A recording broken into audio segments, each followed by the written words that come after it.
Samantala ngayong gabi sa Quad Committee hearing pa din, kinumpirma ni retired Police Colonel Royina Garma na inatasan siya ng Duterte administration na isagawa sa buong bansa ang drug war alinsunod sa Davao City template. Sa testimonya ni Garma, kinumpirma niya na mayroong 3 reward system sa drug war. Ang una ay bayad o reward sa bawat suspect na napatay. Ikalawa ang para sa pagpaplano ng operasyon at ang ikatlo ay refund sa operational expenses.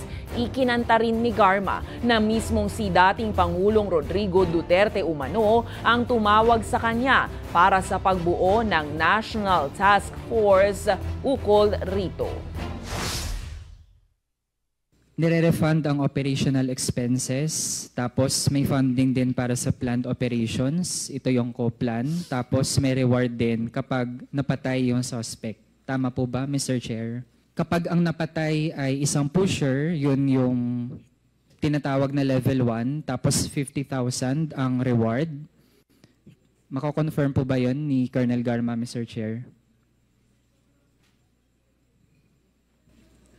Mr. Chair, I am not so familiar po sa specific amounts.